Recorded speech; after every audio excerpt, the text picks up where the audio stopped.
नमस्ते, नमो नमः, गणपति बप्पा मौर्य, नमामि देवी नर्मदे। आज फिर व्याकरण वाणी परिवार और आज फिर एक पर्यायवाची, फिर से पर्यायवाची। ठीक है, पहले में अपन ने अर्थ देख लिया, परिभाषा देख ली, सब देख लिया। अब फिर से आगे जो बचे हुए थे वो याद रखना। अगर आपने ये पर्यायवाची कर लिए तो निश्चित है 6 क्लास से 12 तक के अपन लगभग पूरे पर्यायवाची ले रहे हैं जो आपको पेपर में बहुत काम आएंगे। शुरू करते हैं सबसे पहले नदी से। ठीक है, नदी, सरिता, तरंगिणी, तटनी। याद रखो, नदी नहाने सरिता गई है। नदी में नहाने कौन गई है? सरिता। उसके साथ कौन गई है? तरंगिणी। उसमें जो लहर उठती है ना नदी में, वो तरंगिणी है। दूसरा, ये तट लिखा है। तट आने होता है किनारा, होता है वो नदी में ही होता है भैया किनारा। तो आप ऐसे याद कर लो, तटनी। वो चटनी नहीं रे मुटुआ, चटनी नहीं है, तट है, तट तट, चा नहीं है ना।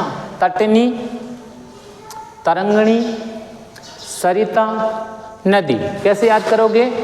नदी में स्नान करने के लिए सरिता गई, तरंगिणी गई और तटनी गई। तीनों स्नान करने गई नदी। तो कौन कौन नदी में स्नान करने गई? तो सरिता गई, तरंगिणी गई और तटनी गई। तो नदी में स्नान करने कौन गया? तो तटनी गई, तरंगिणी गई और सरिता गई। याद हो गया नदी के पर्यायवाची। कोई कठिन थोड़ा है भाई। राहुल इधर देखो, नाव, नौका, तरी और तरणी। अब देखो, नदी में हमने पढ़ा था तट, इसमें पढ़ रहे तर। दोनों में अंतर है। देखो, ये तर है, वो तट है। ठीक है ना। तो तरणी जो तार दे, एक पार से दूसरे पार, इस कोने से उस कोने ले जाए, वो नाव, उसको कहते तरणी। तरी जो किनारों में ज्यादा तक देखा होगा आपने, वो है क्या है? तरी। नौका और नाव। आप तो हम जब भी जाते हैं, अपन लोग नहीं जाते नर्मदा मैया, तो बोलते हैं चलो नाव में घूमते हैं, चलो नौका में घूमते हैं। इतना तो हम बोलते हैं। नौका और नाव तो हमको पता है। अब बचा था तरी और तर। ठीक है, इसमें भी तर लगा है, इसमें भी तर लगा है। तो ये बन गया तरणी और ये बन गया तरी। तो तरी, तरणी नाव में, नौका में घूमती हैं। तरी, तरणी नाव में, नौका में घूमती हैं। तरी, तरणी नौका में, नाव में घूमती हैं। ओए ओए, तरी तरणी, तरी तरणी, तरी तरणी नाव नौका में घूमती हैं। तरी तरणी नौका और नाव में घूमती हैं। हो गया। नदी नहाने कौन गया था? सरिता, तरंगिणी और तटनी। चलो भैया, अब माता। माता तो सबको पता है भैया। जननी माता, अम्बा माता, माता अम्बा, जननी जननी, माँ अम्बा, सबको पता है। बचपन में माँ बच्चा कैसा कहता है? माँ माँ। ठीक है ना। फिर मम्मी, फिर अब तो मॉम हो गई, अब तो पता नहीं क्या क्या हो गया। तो माँ माता, अम्बा जननी। ठीक है ना। जगत जननी बोलते हैं ना, माता ही है वो। तो जननी, माँ, माता, अम्बा। चलो, जो सरल है उस पर अपन ज़्यादा समय नहीं देंगे। अब ईश्वर, ईश्वर का ईश। ठीक है, ये ले लिया, दोनों एक ही है, इसमें वर लगा दिया। ईश का ईश्वर, प्रभु, परमेश्वर, जगदीश।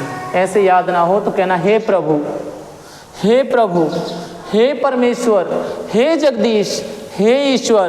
पेपर बता दे। हे प्रभु, हे परमेश्वर, हे जगदीश, हे ईश्वर। सपने में पेपर दिखा दे। हे प्रभु, हे परमेश्वर, हे जगदीश, हे ईश्वर। सपने में पेपर दिखा दे।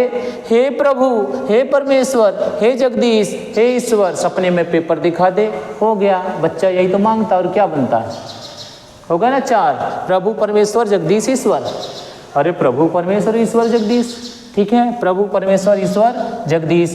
प्रभु, परमेश्वर, ईश्वर, जगदीश। प्रभु, परमेश्वर, ईश्वर, जगदीश। चलो अब आगे चलते हैं। ये जो हम पहने हुए ये कपड़ा, पापा हमारा बर्थडे है, हम तो नए कपड़े लेंगे, नए। हाँ, चाहे कुछ हो जाए। कौन से कपड़े लेंगे? नए। Very good. तो अब कपड़े का पहला वस्त्र, ये तो तुम्हें पता है भैया। ठीक है, वस्त्र और कपड़ा लगभग सबको पता है। अब बचे 3। तो कपड़ा, वस्त्र, अंबर। अंबर का अर्थ होता है जिससे ढका जाए, जिससे अपन ये शरीर ढकते हैं ना, ये अंबर है। हमारे ऊपर आसमान है, वो भी अंबर है, वो हमको ऊपर से ढका हुआ है, और ये शरीर को कपड़े ने ढका हुआ है, इसलिए इसको अंबर कहते हैं। ठीक है, तो पहला हो गया कपड़ा, दूसरा हो गया बस, तीसरा हो गया अंबर, चौथा पट और चौथा वसन। ठीक है, वसन पट वस्त्र कपड़ा, पट वसन वस्त्र और कपड़ा, वसन पट वस्त्र कपड़ा, वस्त्र कपड़ा, कपड़ा वस्त्र, वस्त्र कपड़ा, कपड़ा वस्त्र, पट वसन, पट वसन, पट वसन, पट वसन, पट वसन, अंबर अंबर अंबर अंबर अंबर, पट वसन, पट वसन, पट वसन, पट वसन। कहते ना पट्टा से देंगे एक, बोलते ना गाँव में, कहते पट्टे से देंगे। तो याद कर लो, वो कह रहा कि एक कपड़ा देंगे। कोई तुमसे बोले कि हम एक पट्टे से देंगे तो तुम समझ जाना वो कह रहा है कपड़ा देंगे। लड़ाई नहीं करनी है, बात को समझो। वसन पट वस्त्र कपड़ा अंबर। अब आ जाते हैं अपन इस पे, है ना। अब थोड़ा सा मोबाइल घुमा लिया जाए भैया। क्यों घुमा लिया जाए? क्योंकि अब हम दूसरे वाले भी तो याद करना है जो इस तरफ लिखे हुए हैं, है ना। चलो कहाँ तक पहुँच गए हैं? वस्त्र तक, है ना। जगदीश हो गया। अब अपन पहुँच रहे हैं किसमें? कोकिल में। किसमें? कोकिल। कोकिल मतलब क्या होता है पता है? कोयल। क्या होता है? कोयल। तो भैया कोयल है कोकिल, कोकिल ही पिक और पिक ही है श्यामा। एक दिन कोकिला कहती है कोयल से और श्यामना से, जा जाओ एक पिक हो जाए। क्या हो जाए? पिक हो जाए। एक दिन कोयल कहती है कोकिला से और श्यामा से कि चलो एक पिक हो जाए। याद हो गए चारों? अरे अपन नहीं कहते मम्मी पापा भैया दीदी सब आ जाओ एक पिक हो जाए। ऐसे यहाँ चल रहा है। कोयल ने कहा अरे सुनो रे भैया, एक कोकिला श्यामा आ जाओ रे पिक हो जाए। कोयल ने कहा कोकिला श्यामा सब यहाँ आ जाओ, क्या हो जाए? पिक हो जाए। तो कोयल ने कहा कोकिला श्यामा यहाँ जाओ, क्या हो जाए? पिक हो जाए। क्या यार भैया गोपाल इधर। हाँ अरे यार तुम बात करने लगते हो यार, सास बहू खेल रहे हो क्या? हाँ तो यहाँ देखना फिर। क्रोध देख, अब मेरे को क्रोध आ जाएगा, मैं बता देना, मुक्का फेंक के मार दूंगा तेरे को, अब समझा ना। हाँ क्रोध। क्रोध मतलब गुस्सा। क्रोध मतलब गुस्सा। गुस्सा मतलब रोब, रोष, रोष कोप और कोप आक्रोध। ठीक है ना।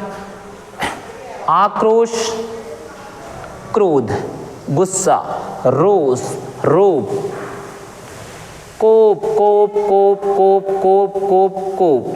जिसको आए गुस्सा वो कोप, जिसको आए गुस्सा वो रोष, जिसको आए गुस्सा आक्रोश और जिसको आए गुस्सा वो क्रोध।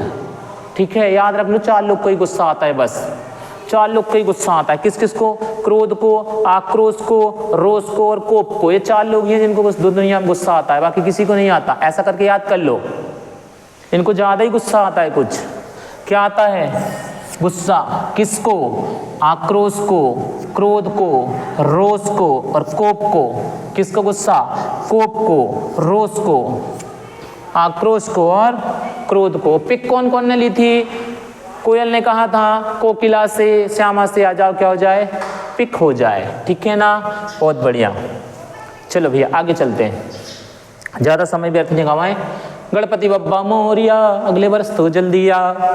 ठीक है, ये लिखिए गणपति बप्पा, फिर गणेश जी, गजानन, विनायक, लंबोदर। इसमें सब कुछ तो ठीक है, तुम्हें सब कुछ याद है। गणपति बप्पा मोरिया याद है, गणेश जी याद है, विनायक याद है, गजानन याद है। ठीक है, लेकिन लंबोदर जिनका पेट लंबा है, गोला नहीं बाबा।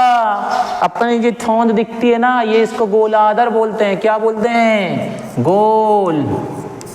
ये गोल है। और ये लंबोदर हैं जिनका पेट चूहे की तरह लंबा है। दुनिया में एक ही है, दूसरा कोई नहीं है अभी तक जो लंबोदर हो, सब गोलाधर है ना। चलो और आगे। हाँ, गौ माता की जय, है ना। गाय, गाय, गौ, धेनु, सुरभि। कुछ याद ना रहे तो इतना याद कर लो, तुम्हारे घर पे एक गाय है, उसको अपन गौ कहते हैं। उसको अपन धेनु कहते हैं और उसका नाम सुरभि है। हमारे घर पे क्या है? गाय, उसको क्या कहते हैं? गऊ। गऊ को क्या कहते हैं? धेनु। और धेनु का नाम क्या है? सुरभि। जो हमारे यहाँ गाय है उसका नाम क्या है? सुरभि। उसका दूसरा नाम क्या है? धेनु।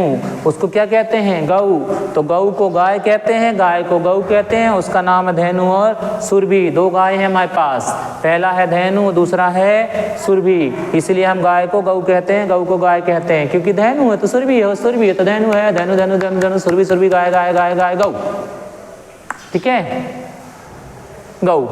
ठीक है, वो कह रहा बऊ। अरे बऊ नहीं रे, तुझे लगता बोरो प्लस खाने लगा है। गऊ है, गऊ। ठीक है, बऊ दिख रही है इसको। गऊ, गाय, धेनु, सुरभि। ये बच्चे सच में ना, इनको पढ़ाना मतलब बाबा रे बाबा। चलो आगे लिख लो यार जल्दी। हाँ अच्छा रुक जाओ, उसके बाद लिखना, ये और हो जाने दो। गऊ हो गए, गाय हो गया, गौ हो गया, सुरभि हो गई। ठीक है, धेनु हो गया, अब गजानन हो गए। हाँ, वारी। वारी जल, जल पानी, पानी नीर, नीर सलिल। देखो जल तुमको पता है, सबके घर में बोला जाता है जल चढ़ाओ, जाओ मंदिर में जल चढ़ाओ। ठीक है, पानी सबको पता है, प्यास लगी है पानी दे दो, प्यास लगी है पानी दे दो, सबको पता है। नीर तुम्हें पता है, क्योंकि अब जब भी बॉटल खरीदते हैं पानी पीने के, उसमें लिखा रहता है बिस्लरी है तो फिर नीर। ठीक है ना, वो भी तुमको पता है। वारी बस याद कर लो, वारी और सलीलम। सलीलम कर समझ लो, जब कोई कपड़ा हो और उसमें अपन जल डालें और वो उसी में समा जाए, सोख ले जो, उसको कहते हैं सलीलम। जो सोख ले उसको क्या कहते हैं? सलीलम। तो ये लिखा है सलिल। क्या लिखा है? सलिल। सलीलम बोल देंगे तो संस्कृत में चला जाएगा। किस में चला जाएगा? संस्कृत में। संस्कृत में बोलेंगे सलीलम और हिंदी में बोलेंगे सलिल। सलिल का अर्थ होता है जो उसमें समा जाए। तो हम जब पानी डालते हैं कपड़े में तो वो सोख लेता है, हाथ में डालो तो नहीं सोखता है, कपड़े में सोख लेगा, तो वो सलीलम हो गया। और वारी। ठीक है, वारी और सलीलम याद कर लो। और जल, पानी, नीर तो आपको याद है। अब क्या बच्चा? आखिरी सर। सर नमस्ते। अरे सर का तालाब होता है भैया, हिंदी में इंग्लिश वालों ने पता नहीं क्या कर दिया उसका। ठीक है, देखो सर का क्या होता है? तालाब। एक ये, इसको भी सर कहते हैं।